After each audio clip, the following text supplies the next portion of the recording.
Welcome to Stop Whining About Real Estate. Join us as we chat, sip, banter, and wine with the best in the biz. Grab a glass of your favorite vino, sit back, relax, and let's wine together.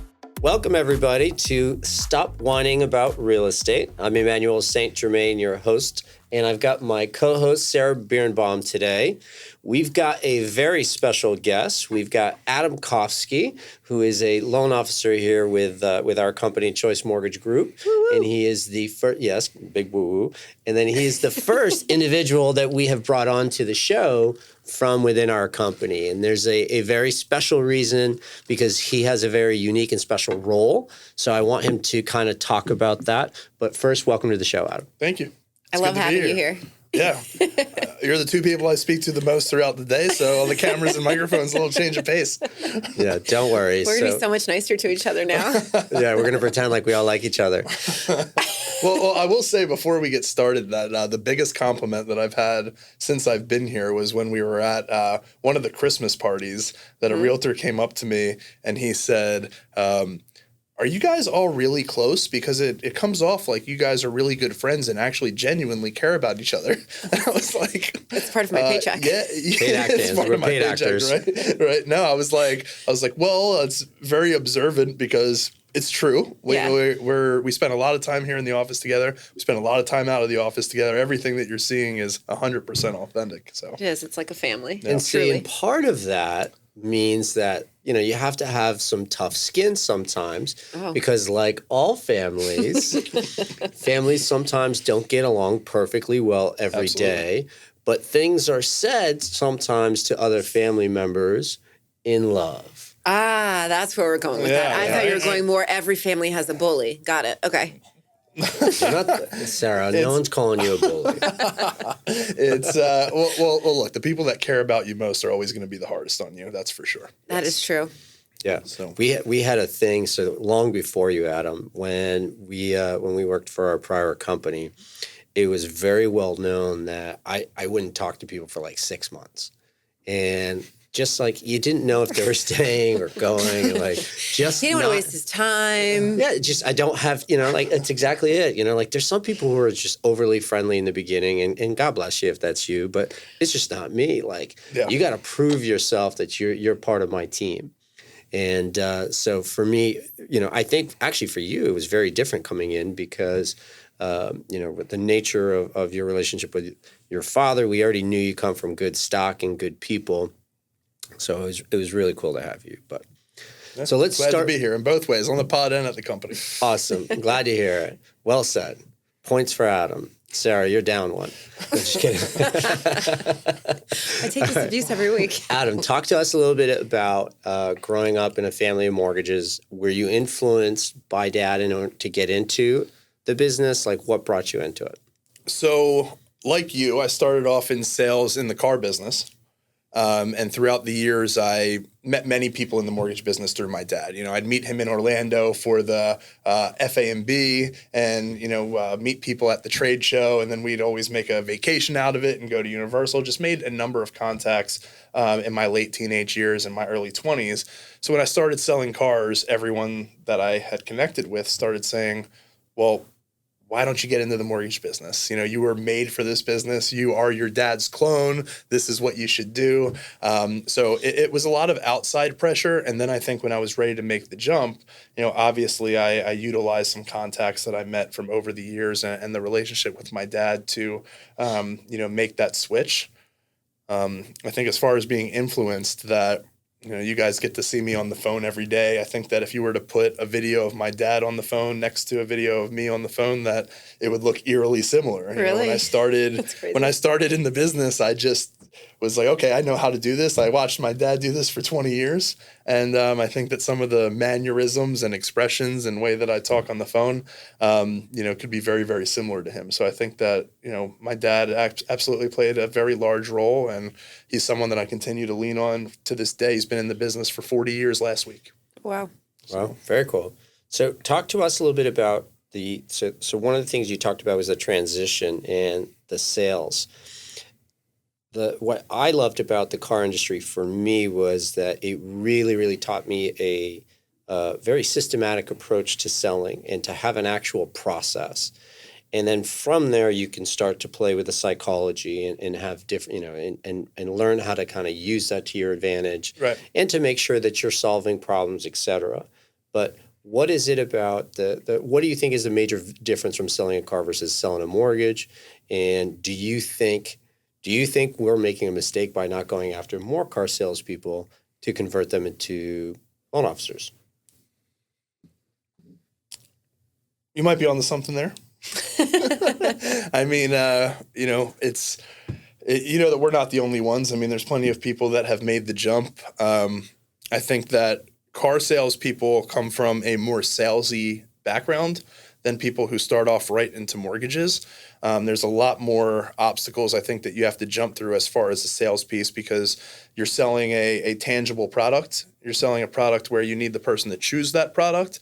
And then they also have, like we see in our business, a lot of competition that can give them the same thing. Somebody who's looking at Do you think it's harder to sell a car than as a mortgage? I think it's more salesy, at least for my approach, which we can get into here in a little bit. It's a little more salesy because you're selling a physical product. So somebody who you're discussing sales with in cars, you're selling not only against the other dealerships that sell the same car, but you're also selling, is this person going to choose my Toyota Camry over that Honda Accord? They have to like your product and your numbers, where, here we have different financing options, but there's not that physical approach to where you have to connect your buyer with that, tangible product that you're selling. They find the real estate first and they kind of have that flexibility, but I think that a car is a little different from that standpoint. I think that the piece that I was thinking in my mind is that when an individual is introduced to you that are interested in buying, there's a lot of other factors that are out of our control. Whereas when I worked on a car dealership and you came onto the car dealership, my ability to sell you a product that I had was so. I mean, first of all, don't go work at a dealership where you don't have good inventory, any product to sell. Like that's going to be difficult anywhere you are in any industry. But assuming that you have a product that you can stand behind, it gives me the opportunity, for me to be able to sell and close right then and there. The product is going. We used to do what's called a FBI, feature benefit impact, and again, that's why I'm saying there was a whole process that we would go through and to make sure that we were getting the individual. We had all the decision makers there. The vehicle that we just test drove was the right vehicle. It was the right color. And there was no, you overcome any obstacles, overcome any excuses, and it trains your mind later on as you get into mortgages, because mortgages is a more lucrative potential, I would say, than car sales. And what I found was that by having gone through that process, my brain goes through the process the same way. So as I'm having a conversation with someone, I welcome the no's. I welcome the challenges. It's the person who says nothing, that you're discussing with. That's when it's really difficult to read them and to gauge and to figure out, like, I can't solve your problem if I don't know what it is. Yeah. Right. So, I think that for us, after we do a pre-approval, right, somebody goes out and finds the house. Then they come back to us with terms that they want to offer on the house and the house already picked out. When you're in the car business, you can be shopped on the same product elsewhere and get a different product or different numbers on the same product from a different dealership. Whereas in our business, the numbers are kind of already catered to that one specific thing. So you can kind of, like, the numbers are the numbers on that house, and you're already presented with what they're going to pay for it, as that actual purchase price and bottom line is actually negotiated on the car, where they're bringing that to us in mortgages. I think that that's kind of where I think that more variables difference comes from, because you just got to focus on the four square of real estate. Oh, Jesus. So would you care to tell us more about that? Well, I mean, as the inventor of the four square of real estate, I could tell you all about it, but that's for a different conversation. Sarah, tell us a little bit about your experiences working with Adam, and what you think he brings that's unique, and then part of your relationship. And again, for those of you who don't know what an inside loan officer, it's simply an individual who is not asked to go out and create new relationships for himself. So his job is to essentially, where individuals like Sarah create relationships with realtors, with builders, or myself, or any of us. We can put through our inside loan officer team when we have other loan officers referring business, part-time loan officers referring business. So it is an internal mechanism in order to create loans without having to go get it. Talk about your experience. So I remember when Adam first started with us, and he was not an inside LO yet. He was still an outside LO. And I remember hearing him on the phone in the office, and I was like, we need to keep this guy. We need to keep him active and selling and the pipeline busy. Adam had recently moved from Pennsylvania and, didn't have a huge book of business down here. And I think that's where we decided to kind of bring him in as an inside LO, and he got matched with me. And so he's my guy. He's my go-to. So I do the relationship building and all the stuff on the outside, and he does the loans, and he's in the financials, and he does the technical part, I guess, if you want to call it that. We work really well together because I think we, in a short amount of time, how long have you been in the inside LO position? Since I think it's going to be a year this coming month, okay. A year in June. So in a year, we've worked together so closely every day, all day, the same relationships, the same agents, the same clients, that we had to very quickly kind of knock out the things that were either going to be a deal killer or a breaker for him relationship-wise, and the same for me, because we wouldn't be able to work side by side the way that we do. Give us a little example there. Well, are we talking about... I think it's just the way that we work in a personality thing. Like, I very quickly realized that Adam is a very passionate person. He is very emotional in a good, great, wonderful way. But when he's upset about something, like, he wears it on his shoulder. He wears it Absolutely on his face. I do too, but we're different in that. In a little bit, we do it differently. And I realized that if I was going to work with him and get him to be in a place where he trusts me and respect me and vice versa, I needed to understand how to work with him in a way that wasn't going to push him over the edge, wasn't going to send him, flying into a tangent. And not that he ever would, but I needed to understand how his brain works and how his heart works, because they work very much together. And when Adam is bothered by something, it affects everything. So I think we had to kind of knock out a bunch of stuff fast to get to a place where our day-to-day is comfortable. And we still have moments where, like, I will misunderstand something, or he does, or there's a miscommunication or something, and we come to it really fast. But we're able to kind of bounce off each other really well. And I know when I need something, I can go to him. And I think he feels the same way for me. I've loved having him as an inside loan officer. I don't touch the loans. So my job is not to know the ins and outs of the loans, but if I have a question, if an agent has a question and I need something, I know that I can go to him and he's got my back right away. And I think it's this mutual feeling of he's got me, I've got him, we're in this together. Let's do this. We're Team Kofsbaum, and let's handle it together. And it works. No, there's no saint in front of the Kofsbaum, right? There is not. That was just a very temporary thing. There is not. It's just Kofsbaum. So would you say our working relationship is the same way? No. What do you mean? Is it? Am I more emotional than Adam? Is that what it is? I think that we're kind of the lack opposite thereof. in that sense. No. I think that not a lack. It's just different. It's different. It's showing. Yeah. No, you're definitely more. You're more systemic and more of a machine, and more you go down your day, where, I think that for me, I kind of, I think that my personality, the pros that allow me to be very welcoming on the phone and have that, more, I guess, everybody that you work with, they think of you as their buddy. Right, exactly. After the first conversation, you're their buddy. It's more of a powwow, but what comes with that, like, very lightheartedness and fun, it's because, I do get emotionally invested in my clients and my referral partners, and it's not always to my benefit. So, when things are going really well, I feel this extreme high and this extreme happiness for them. When they get their keys, or, they get their clear to close, these are moments that I actually, like, really cherish and really appreciate. But when, things, start going sideways for them, if it's, an inspection issue or whatever it might be, or they're pre-approved and then they lose their job and they have to put their house hunting on hold, those are things that I really connect with and I really feel for them. And it does bother me. I get it. You got highs and lows, and I'm steady Eddie. I think we got a new nickname for him. Steady Eddie. I mean, let's call it for what it is. You don't like it's. There's nothing wrong with anybody. Anybody is supposed to be who they are, but I don't think you would want a leader who has extreme highs and lows. No. I think that would be very hard to gauge. Yeah. And know where the company's going and what we're working on, things like that. I also think from a working for you standpoint, like Adam and I work together and we work together, but it's different. At the end of the day, you write my paycheck. I'm employed by this company, which is yours. I think we do direct deposit, but yes. But I think also, wait, we have direct deposit? You haven't been taking advantage we're of that? still holding on to that for you.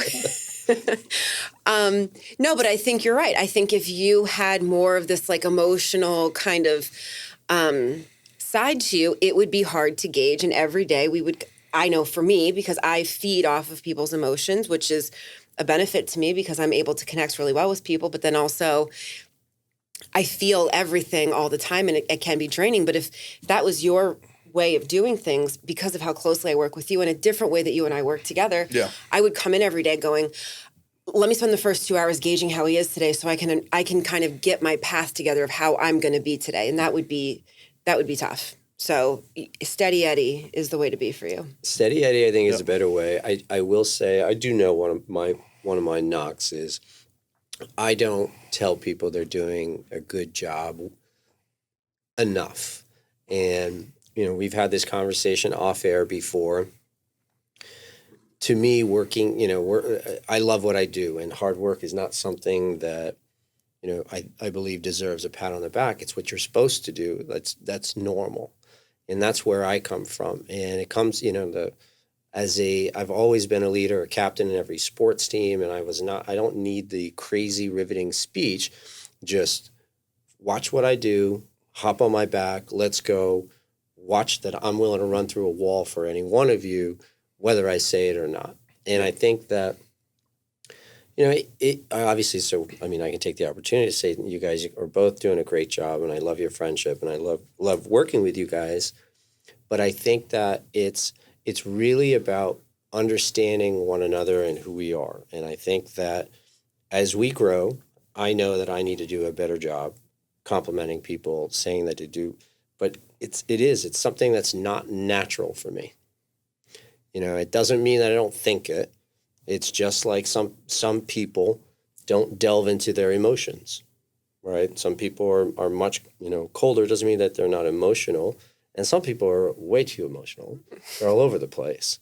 And the slightest little thing bothers them. And next thing you know, they can't work for 2 hours. Have we ever had any of those? We have everything. I mean, we have like 50 people in our company. So like it's enough that you're going to have some drama. And luckily for me, they all go to Sarah. So I don't, because it is what it is. I'm a problem solver, and that Steady Eddie works really well with coming up with solutions. But, the moments where I could be a better leader, it's hard for me to flip my brain into that. It wouldn't be my authentic self if I was walking around congratulating and patting everyone on the back. I understand that's a form of leadership. I understand that's a very good form of leadership, but it has to be true to yourself, and it just isn't how I am. Maybe in 5 years, maybe when I get a little older, who knows? When I reach your age, Sarah. When you go nice and gray. No, but there's something to be said. Like, have you ever seen, all right, here, I say this all the time. You ever seen like older men, when they give speeches, they cry a lot. They always cry. But we never do. We never do until a certain point in life. And it's that point where maybe the finale is near, or it's on the horizon, or you see it, and all of a sudden it's cool to be like in touch with your emotions because you got gray hair. Well, luckily I don't have gray hair, so I'm not crying anytime soon. We're gonna wait. Is that L'Oreal commercial coming out soon, or? No, it's, what is it? Hair for Men, or I don't know, Hair Club. I don't even know what those stuff is, but. I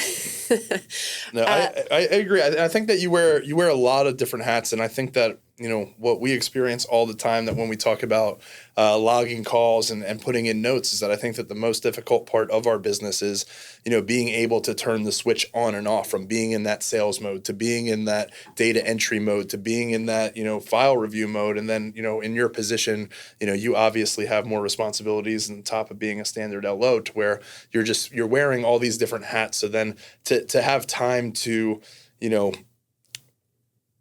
add another hat or focus on the emotions rather than just getting stuff done and leading by example, I think that that's just yet another switch. And we're already in an industry where it's extremely hard to change modes as you go through the day. It's why, the time blocking is so important. And that I'm a big proponent of the time blocking. Add in the fact that the last 2 years we've been in a housing recession, and there's pressure on all of us to perform and to do well, to make sure that we succeed, stay alive, get to that next level.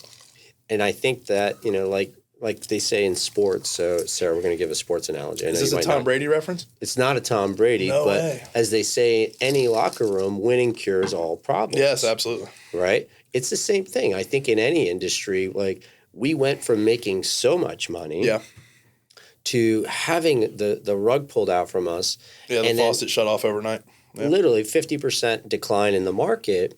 And so when you do that, it creates a different kind of stress. And I know that you were with us, but you weren't in a role where you were making money like that yet. Sure wasn't. Soon enough, hang in there. And I just got in there right at the recession start. Yes, well, but that's really the great Sarah opportunity. ruined everything. I was like, I am here for the challenge. Screw this money making, make it rain. I'm going to wait until things come to a halt. It's perfect because you'll first of all, you'll appreciate it so much more, like anything. Nobody wants to be I'm sure people want to be handed, but in terms of being respected. No, it's going to feel good. Yes, in terms of you respecting yourself, it feels so much better knowing you started from the most difficult time to start, and then you succeed. My point was that it makes it really, really easy for leadership to thank and to be positive and to be happy and to do all of that stuff, to do all the happy hours when everybody is rolling in it. And I think that goes well beyond doing you too. the amount of work. It goes for everyone. Any industry. It goes for everyone here too. When you're making money, you're happier. I don't know if you've realized the Phillies are in first place. And the reason I say that is that I watched these interviews that they have after the game, and the other night I saw Nick Castellanos. He's like, oh, and this team's having so much fun. It's like, you're like, yeah, you guys have the best record in the league. Of course you're having fun. No, I get it. It's May, that's what and I'm right saying, now some of us are still watching basketball because our teams are in the finals. Yeah, I know. I can't believe I have to root for Dallas. We do. I'm rooting. So I have always said I root Boston everything because that's where I grew up, an hour northeast of Boston. But I will always cheer and support South Florida teams second, as long as they're not playing my team. So, for example, they beat the Bruins. They're not my team. Let's go Panthers. Nice win last night in overtime. I know there was a lot of people we knew at that game. I root for the Flyers and anyone who plays the Rangers, so I'm on board. There you go. That's like it's me just and like, the don't Yankees. you hate anybody or you want to root for anybody that plays Cowboys too? Yeah. Right. But I'll root for Dallas against the Celtics. What? Because of him? He's just hating right now. All right, let's talk about back to mortgage stuff because that's so exciting, and that's what the audience really wants to hear. Hold on, I think we've got a live call coming in. Can you talk to me Sarah, about... the phone is buzzing like crazy. The amount of calls, we just can't. I think the phone system's getting shut down. They want to know about all of our products. So, but yes, let's not stay away from products. That's so boring. But talk about the inside loan officer role. You've had both roles. You've had what we call a retail loan officer, which would be like, your traditional standard loan officer role. Yeah. And then this is your first time doing the inside loan officer role, correct? Yeah. Okay. So talk about the transition. What do you like about it? What don't you like about it? Don't forget your reviews coming up. Just kidding. I'm just teasing. It was so well played. Well, look, I think that it's obvious that I enjoy it because I think you and I have been very transparent that, look, if at any point that had to change, I think that we know that from my track record that I can do both. So I'm obviously in the role, not only because you guys want me in the role, but because I truly want to be in the role as well. It's me. I enjoy working with Sarah every day. I do. It's it's a unique experience. It's not You had to something pay him more for that, by the way. It's part of his contract. Yeah. He's like, if I got to work with that one. Yeah. I demanded extra money. So look, I think that what's good about it is I do enjoy coming to the office and being able to stay in the office, and have, my focus on the customers. And not have that need for when I moved out here to, especially in this Florida traffic, be spending, half my day driving to this event and schmoozing this person and doing that. Although occasionally I do really enjoy going out to the networking events. So what I do all day, every day. That's the half of the role that Sarah does. But, it's a role that Sarah was made for. She's naturally really, really good at that piece, where as social as I am, I'm very social once I get to know somebody a little bit or have that introduction. For me to be walking into a room every day, people aren't as drawn to me as they are to Sarah. I have to try to sneak my way into the conversation a little bit. You guys look so similar. I'm surprised. So look, I like the fact that there's structure, that my job's in the office, that I'm not always on the go, that I get to work with more buyers because of it. Obviously when I moved down here and kind of relocated and started rebuilding the business, it was kind of a perfect fit for us because, I was somebody with a lot of experience who was restarting my business and needed access to immediate business if it was on the table. And you guys had business coming in to where you needed somebody with experience who had the capacity to be able to take on these clients. So I think that we realized very quick that it was a really good match. And I enjoyed the fact that, that climb being back and getting a presence in this market wasn't something that, I necessarily had to, scratch and claw for, but it was also something that took a lot of work in other areas. The loan process with a buyer is something obviously that I've done for now the last 12 years. But there's different challenges that come with being the inside loan officer.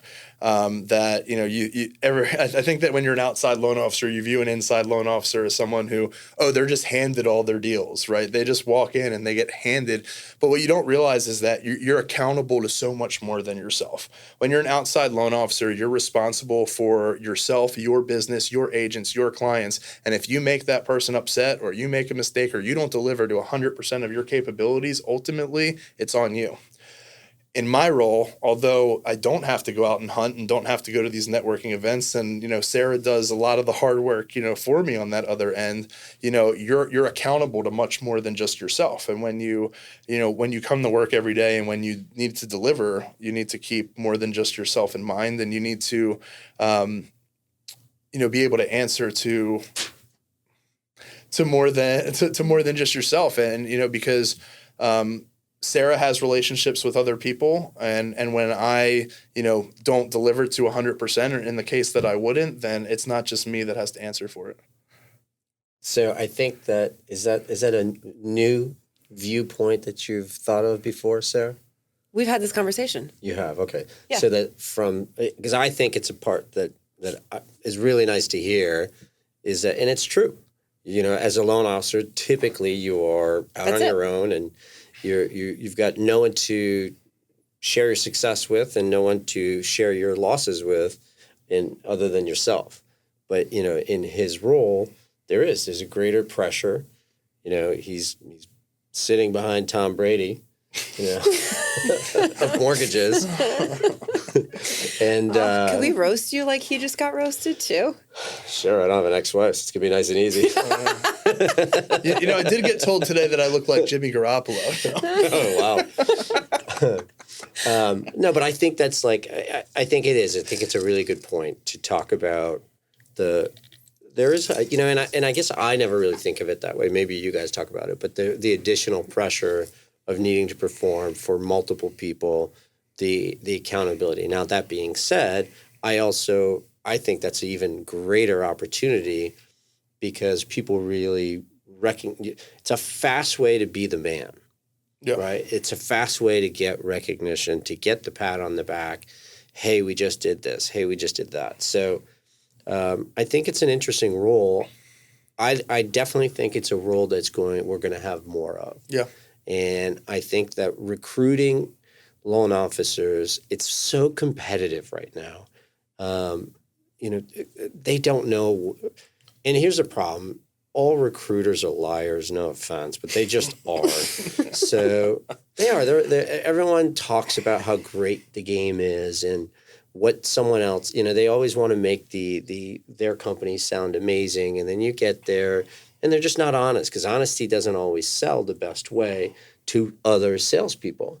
Sometimes you have to, the way that it works is they have to hear what they want to hear. And I'm sure that you experience the same things that I deal with from the other side, where you're out there setting expectations and establishing those relationships. If you want to elaborate a little more on your side of things and the pressures that come on your side. Yeah, totally. I think just going back to the piece where you feel accountable for more people than yourself, when I realized that was, a part of your job, I was like, that makes total sense. I feel like accountable for the agents that I'm promising this relationship, the skills, and all the stuff that we can do here.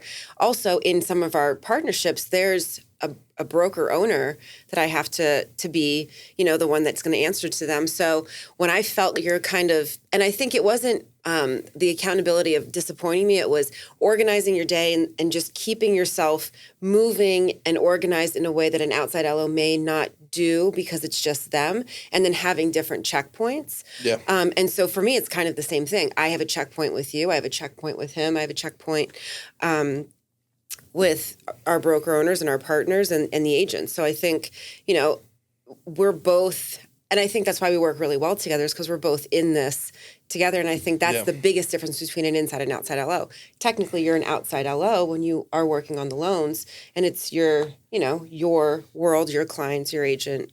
It's definitely unique. I mean, you've got, both of you can understand from each other's perspectives where the pressure is. If you are getting on Adam about doing something, it's he understands it's not you going, just coming up with this on your own. Someone else is giving you pressure, therefore you're going to him, and vice versa. You have to understand that he's getting pressure. He's already getting, whatever phone call you just got from the agent, he also got that phone call from the listing agent, the buying agent, the buyer. So it definitely works well that you guys are both communicative and able to go over that.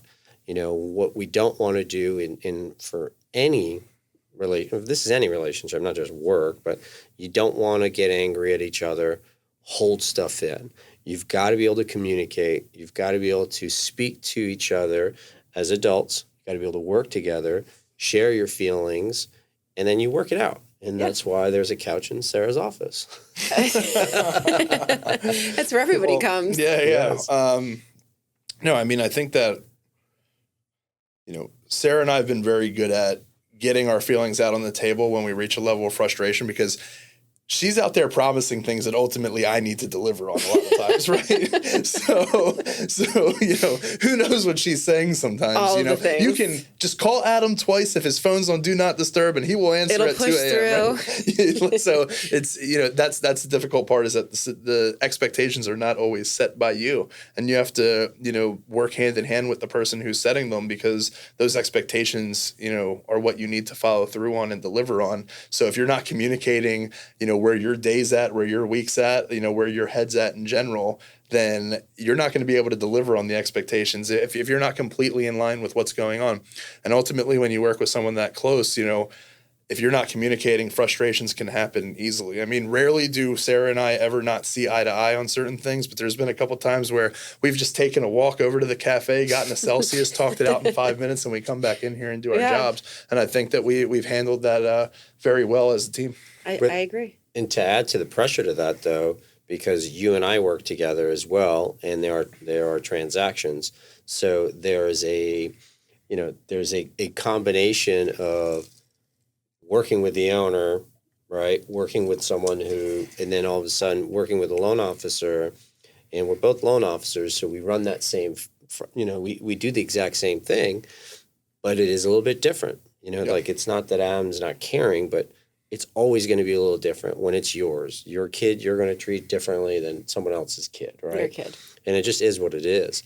So, but that puts pressure on him if you think about it, you've got to live in my shadows all the time, Bubba.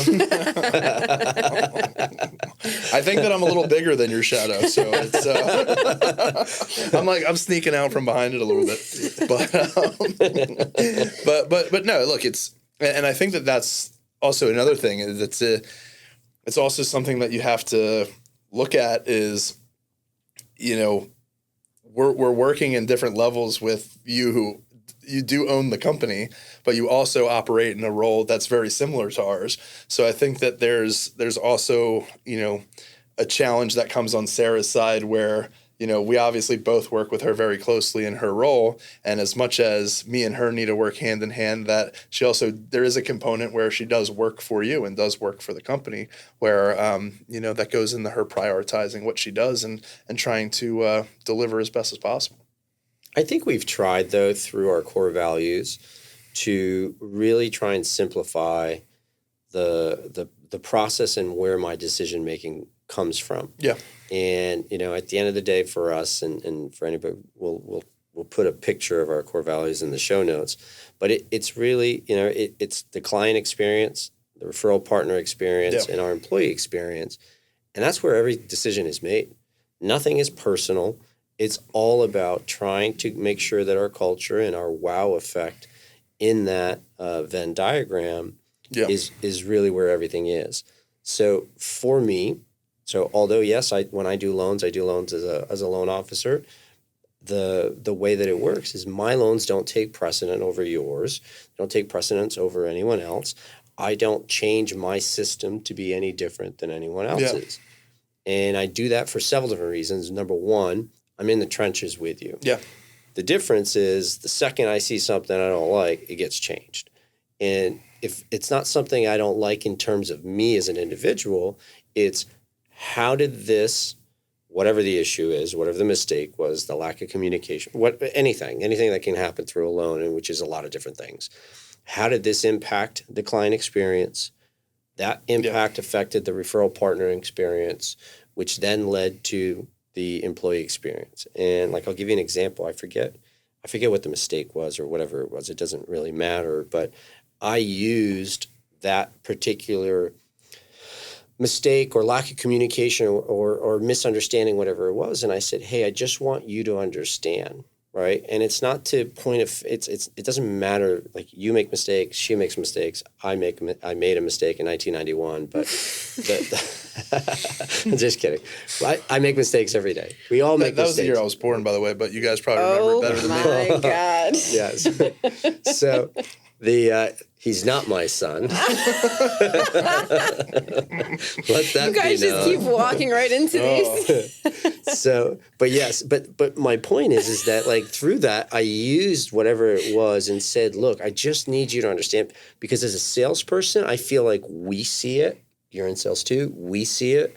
I don't feel that ops always sees how one action created a whole domino effect between all these other parties. Yes. And so my purpose for doing that was just to say, hey, I totally understand there's a miscommunication, but I want you to understand the power of what that does. Yeah. Here's what the client happened. Now the client got nervous and scared. So the client, because they got nervous and scared or whatever happened, they called their real estate agent. The real estate agent now has to, instead of working on their next transaction, has to babysit. Mm-hmm. So now all of a sudden has to play therapist, calm down the client. Yeah. And because of that, what do they do? Nothing, right? And because of that, what do? They call us. Yep. So now they call the loan officer. So now the loan officer has to. We have to take calm down the agent. Then we got to call the client. We got to play therapist to them as well. Right. Yep. So this whole domino effect all over something simple.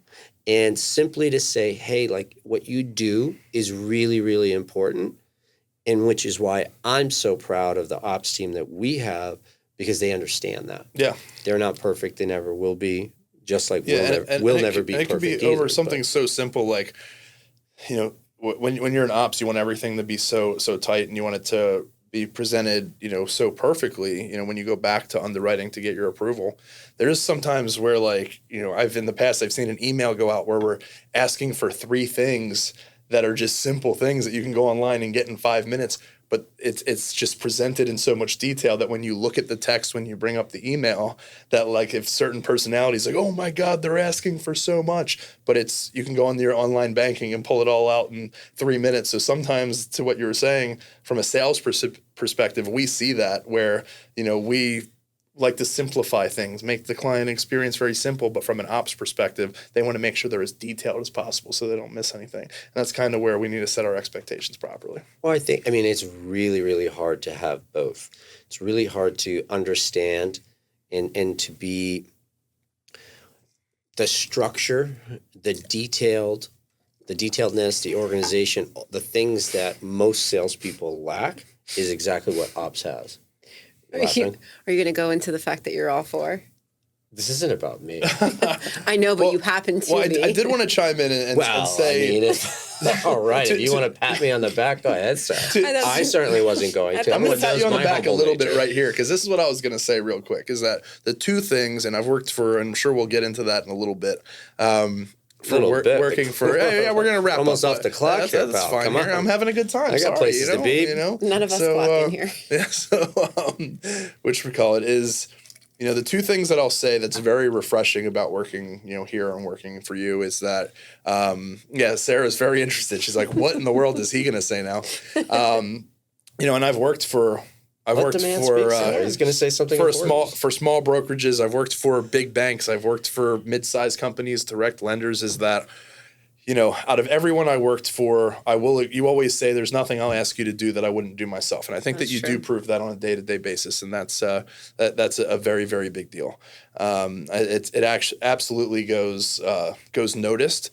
It's actually frustrating to a point because it makes it so you can't really have excuses for not doing certain things. Very frustrating. But it is something that's noticed, and it is something that's certainly appreciated. When you speak to being the owner and a loan officer, I think that speaks volumes to how you view things. And I remember probably about 6 months ago when I was here, I was trying to get a certain file worked on, and the response I got from somebody was, well, I have 3 of Emmanuel's files that I have to work on. And I said to them, well, I don't care who the loan officer is. Like, we need to do it in order of importance and how, what our deadlines are. And they came to you and told you that I said that, and they thought that you were going to say, no, work on my deals first. And you looked at them and said, he's right. You need to work on them in the order of deadline and importance. And, those two things combined are, as much as, like you said, we're a family, that's what always ties everything together and makes me happy to work here. And sorry for banging on the chair again.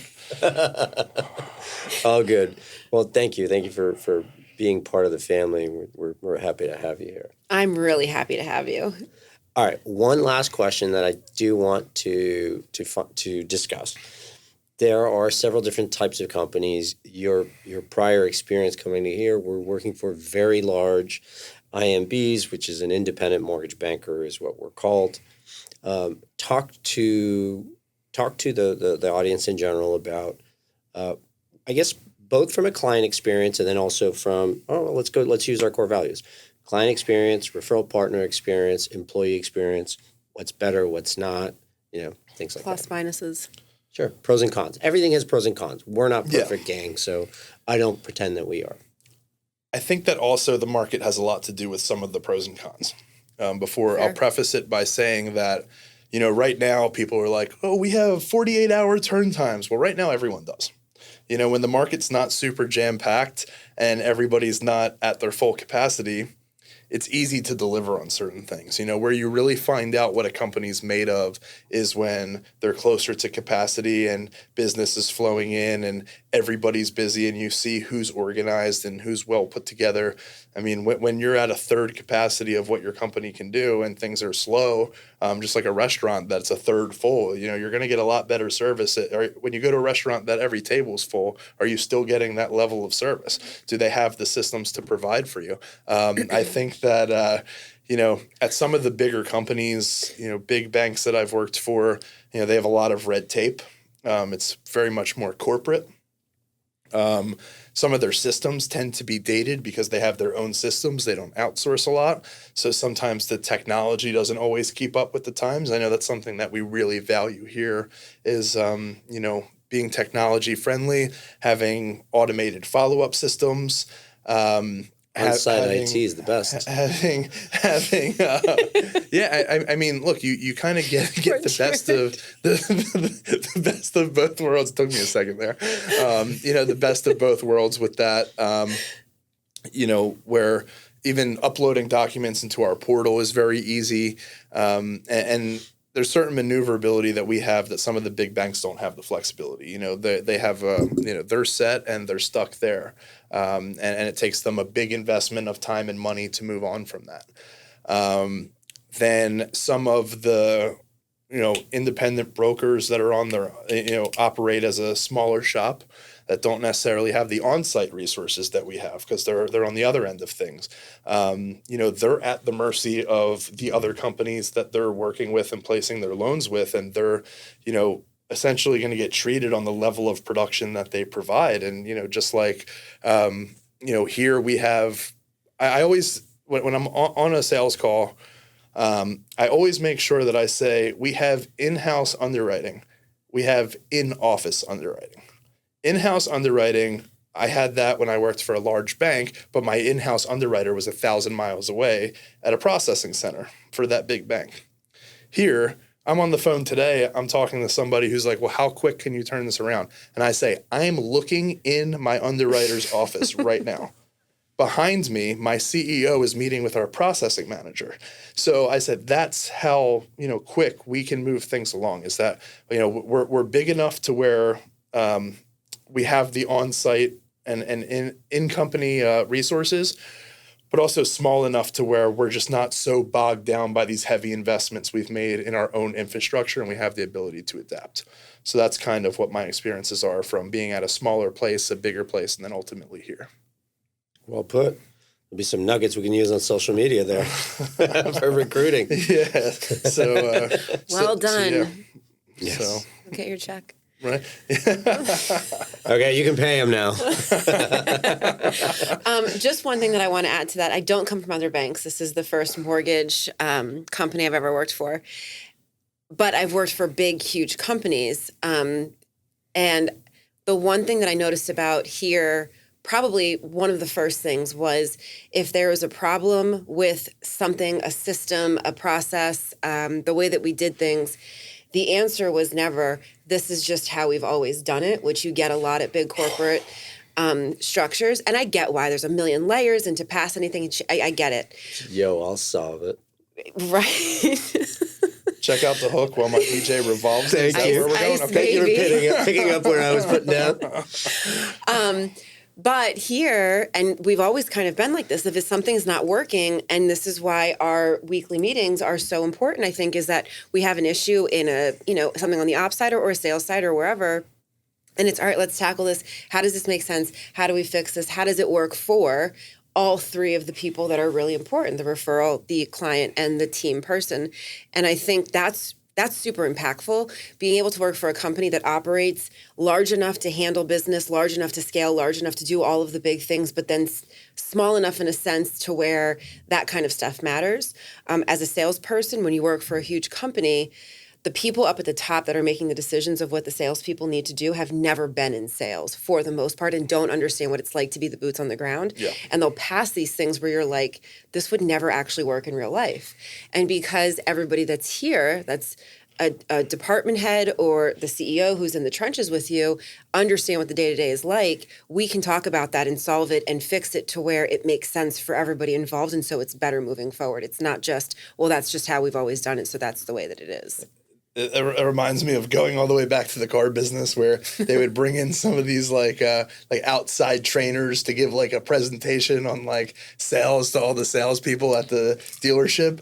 And then the person starts talking and you like realize so quickly, like, okay, if this person was in sales, they haven't been in sales in like 20 years. And they're like teaching you tactics that worked in like the mid 90s before the internet was around, right? Or electricity. And it's just so even. dated. And I think that, we're not going to talk about Emmanuel's time, but. They're so bad right now that car salespeople are like, I literally listen to like, all right, so my lease. I want to go with you buy your new car. So it drives me nuts.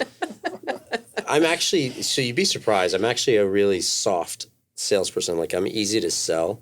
because I want something and I don't have the time. But hold on a second. They're not selling you. You knew exactly what I know you the wanted. product, but I don't have the time to go back and forth and sit So there for anybody 8 that's hours. selling Emmanuel anything, be that person. He has no time. Say you're going to take your time with him, and he will I'm say sure yes. I paid top dollar for lots of different things, but you know what? It is what it is. At the Time end is of the money, day, honey. my time is money. So speaking of time, Adam, thank you very much for being on the show. Thank you for having me. You're the best. It was a long haul to get here. Yeah. I'm glad you can make it in time. So I think we started filming at 4:00, and by the way, I told Adam, like, hey, would you like to come on our podcast? It was 3:57 p.m. Yep. So That's exactly how it happened. yes, but hey, that's how we solve problems around here on the spot. So thank you so much for having us, for coming and being a part of the show. Absolutely. You're a valued team member and great friend, and that's it. Loved having you, I bud. appreciate both of you so much. Thank you. Awesome.